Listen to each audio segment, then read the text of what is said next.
making time for each other. How about that? That's good. I All like right. that. So when we first got together, you were commuting about 50 miles each way, just going to work. Um, I was going to school, apprenticeship school. I was in college. You were you were also in school. You didn't have to commute, but you had the kids. I had, of course, work, and I had the side landscaping business. So our time together was it was limited. Needless to say, like we really had to make time for each other, and without getting too technical or robotic about it, we just came up with our own little schedule, Right. right? Right. So as we grew into our relationship, we got married, then we moved in together, and then we really saw how much what the other person did. Like, we knew what we did when we were staying away from each other or when we had our own places, but then when we got together, then we really saw just how busy I was, how busy you were, all that, then anything could happen on any given day. Right. Right. Right? Yes. So with all that being said, the time went on, and us, whether it was going out on dates, whether it was us just sitting here watching a TV show together, having sex, all those things were affected because of our daily lives and us being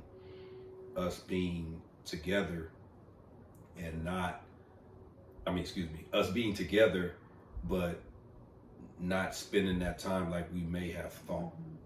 I'm not putting words in your mouth. I don't know what you thought, but I thought, hey, we're gonna be moving in together. We should be humping like rabbits, laughing, kicking it, going places all the time. But that wasn't the case on a day-to-day basis. It varied, because of the situations we were in. Right. Right. Yeah. It was. It was it became challenging, because, like you said, we're working so much, we're traveling so much, we're trying to juggle so many multiple tasks. But by the time I get into bed, it's like night time. Straight night time. It's over. But I thought it was a really good idea to start. I think we were watching a show or something, and they said that they even had to schedule sex, just to make sure that wasn't a part of the relationship that was being neglected. That intimacy part, which is very important. So then scheduling the date nights on Thursdays and scheduling the sex. That has been a game changer, I think, because of course, sometimes we don't make it on them days that we schedule, but at least there's an intention there, and we're both very aware that it has to happen. And we have to just set boundaries around those other things that are going on in our lives. So you mean to tell me if we got a schedule for Tuesday and it's Monday, I can't do it? I'm just messing with you, but I understand everything you're saying. That's I think in relationships, people sometimes a couple, they may not feel comfortable with each other, with the other person rather, or one or another discussing stuff like this because I don't know, maybe they don't want to be embarrassed or but I'm not saying what they would feel, but just coming to somebody saying, hey, I think we should try to, if, when you first met, you was doing it every day.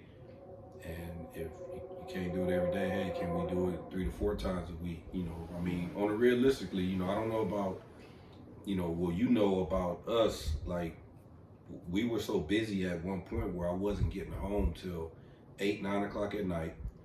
You would have had cooked something for me.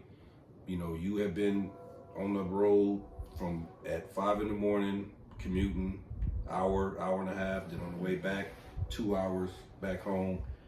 It was a long, so your day was tiresome. Also, I get home from school, wherever, from work, school, side jobs, and then we both tired. So we both get into bed, and we want to have sex. We want to watch a TV show together, maybe, or do whatever it is, you know. And we both sitting here, you know, Yeah. both sitting here asleep.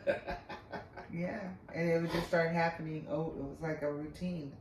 Just kept happening. It kept happening. And it kept happening. And when you lose those important things, you know, those important elements, quality time, having sex, the intimacy, it can impact your relationship. Like, it can really be a negative, you know, factor. Even though it's not intentional, but those are some quality time elements that you need, you know, in a relationship. So another thing what we did also was we when we had these times, we had these challenges, we did seek out help. You know, like we just didn't think we could figure out everything on our own. Whether it was calling some friends of ours, we joined a couples group at our church.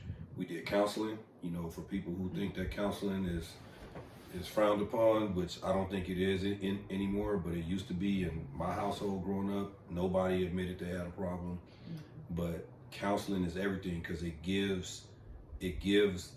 us a chance to speak to a third party that was neutral, and for them, maybe I didn't understand something that you were saying, that they could translate it to me in a way where I could understand it, and that I could see where you was coming from, and then we could work through it and get past it, and then we wouldn't make those same errors. Yeah. Before. Again, excuse me.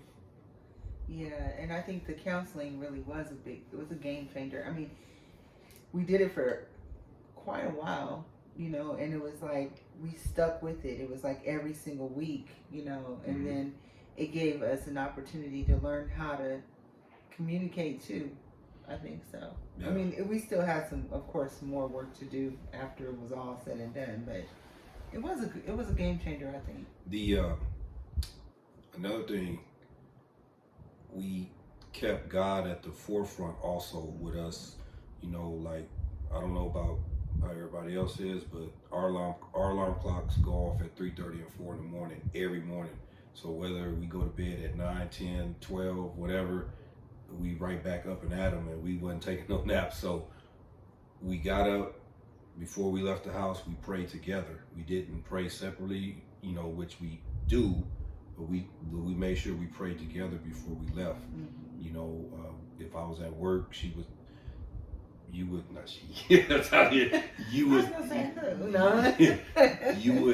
would send me stuff. You know, if you watch Creflo, if you watch Torre, whatever, if I found something I sent you, we kept each other engaged in that way, because without God, you know, you can be in a relationship, but it may not reach its full potential, because God has a plan for everybody that gets together. And if he puts two people together, he has a greater purpose than just us being singular. He has a purpose that we need to do something for him. And so we kept that at the forefront. And every time you know, we're not perfect, so every time we kind of slacked off a little bit or wasn't as consistent, things would happen. That's true. No, that is very true.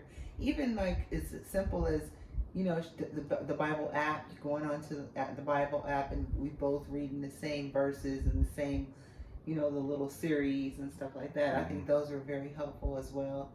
And also, even a good book regarding relationships, or, you know, just some things to keep us on the same page. We're both like learning together, you know, and growing together. Those things are just like, has been game changing in this relationship. Yeah. So main point is that there's nothing wrong with scheduling your time out scheduling your time for your relationship is, we have whiteboards. I'm looking at one right now on the wall. We have boards of not only our vision boards, but we have daily boards, we have weekly goals. We write these things down. We talk about things, because without having some type of organization, you know, like I said, not robotically, but just, you know, it helps the relationship. Like we make it a purpose to, we go out to eat, and we do other things. But Thursdays we made it. It's our date night. You know, for us to, even if we go into the Taco Bell, which my wife loves, but I mean, just it's something as simple as that. It could be in our backyard. I could make her some peanut butter and jelly sandwich. It doesn't matter. Yeah. It's the fact that we're gonna spend some time together, away from, if you got kids, you know, our kids are older, but all that, it's just me and her, you know. Yeah. So yeah, it's been good, and I just think that it's just important to keep those things, to set the intention. Setting that intention is everything, because if you don't, time gets away from you, and then things start to get stale and boring, and you lose that spark, that connection, and you just don't want to cohabitate with somebody as a roommate, so to speak, but as, you know, your partner, your lover, your not roommate, huh? that's what Lewis calls me, roommate. It was a coworker of mine when we first got together. Jamie used to come over my house a lot, and he said, "Well, where's the roommate at, man?" I was like, so he still refers to her. She's my wife, but it's just inside joke. Whatever. Anyway. So yeah, it's just important. So I don't know what you think. That's it. Make time for the things that you used to do in your relationship in the beginning, that you may have start taking your partner for granted. You know, showing gratitude, not taking them for granted. That's it. Me talking to the fellas out there, can't take your woman for granted. It don't matter how loyal, fine, money, whatever. Appreciation, you know, and making that time. And also learning your partner's love language. That is just such a crucial thing, because I do know his is quality time, and sometimes I'll forget, and I'm like, wait a minute, quality time is his love language. So I don't care if it's me, if he's downstairs, I need to come downstairs and do what I'm doing, you know, right there with him. So I know that that's your love language. And if you can find out your partner's love language, that's like everything, because then you're actually doing things to satisfy that person. So that's also a good thing. All right. Till next time.